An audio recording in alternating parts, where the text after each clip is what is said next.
Vou falar sobre a denotação e a conotação. Denotação. Quando a linguagem está no sentido denotativo, significa que ela está sendo utilizada em seu sentido literal, ou seja, o sentido que carrega o significado básico das palavras, expressões e enunciados de uma língua. Em outras palavras, o sentido denotativo é o sentido real das palavras.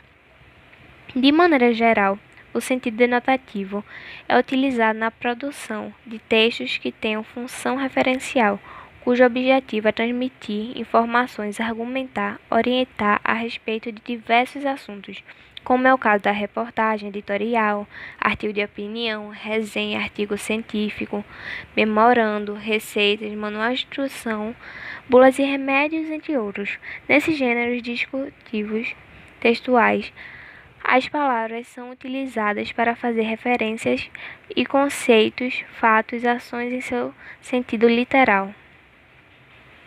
Já na conotação, quando a linguagem está no sentido conotativo, significa que ele está sendo utilizado em seu sentido figurado, ou seja, aquele cujas palavras, expressões ou enunciados ganham novo significado em situação e contextos particulares de uso. O sentido conotativo modifica o sentido denotativo literal das palavras e expressões.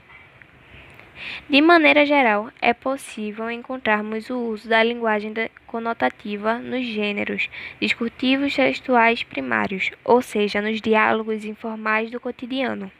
Entretanto, são nos textos secundários, ou seja, aqueles mais elaborados, como os literários e publicitários, que a linguagem conotativa aparece com maior expressividade. A utilização da linguagem conotativa nos gêneros discursivos, literários e publicitários ocorre para que se possa atribuir mais expressividade às palavras, enunciados e expressões, causando diferentes efeitos de sentido nos leitores. Como exemplos, tenho aquele homem é um cachorro, usa a linguagem conotativa com o sentido figurado.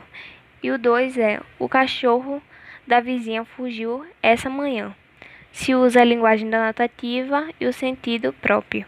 Nesse exemplo, podemos notar que a palavra cachorro é utilizada em dois sentidos diferentes, conotativo e denotativo.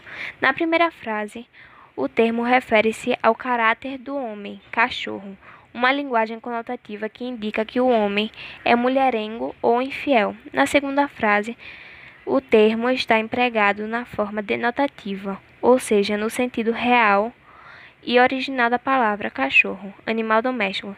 O sentido denotativo é muitas vezes caracterizado como sentido do dicionário, ou seja, a primeira acepção da palavra. Contudo, depois da acepção denotativa, há uma abreviação, normalmente entre parênteses, que indica o sentido figurado da palavra, ou seja, o sentido conotativo. E é isso.